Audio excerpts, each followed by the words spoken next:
At this point, I've gone over all of the basics of working with Illustrator to get you started with your composition, but there are some additional finishing touch ideas that can help as well. The first of which is a clipping mask. And a clipping mask is kind of like creating a window through which you only see certain things. I'll try to explain.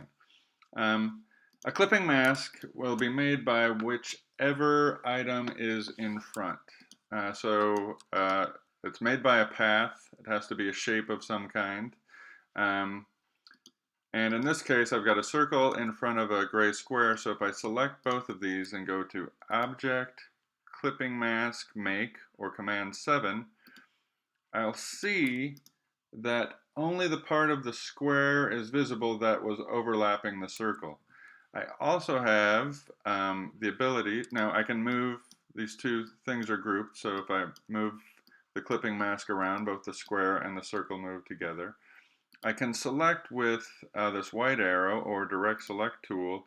If I click in the middle of that square, now I can move that square inside the circle, and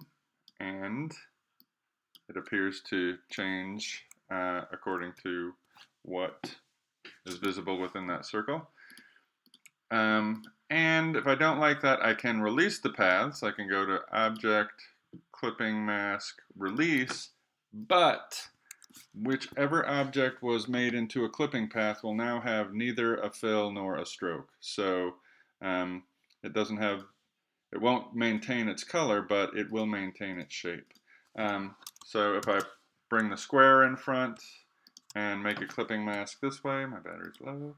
If I make a clipping mask this way, Command 7, now the circle is visible within the square, and if I use the white square, I can move the circle around in there. Once I've got it selected, I can even scale it and move it within that square. I can also draw a clipping mask. I'm just going to undo here. I can also draw a clipping mask around everything on my document. So if or my artboard. So if I select, make a new square that covers my whole artboard and just select everything, Command 7. Now, even though I have things that are part of the composition, they're not visible beyond the edge of that artboard, so it helps me see what the actual composition would look like. If I double click, I get this isolation mode, and I can move things within that composition. And to get out of the isolation mode, I can just click off of the artboard, or I can click this arrow back here. It's more like it.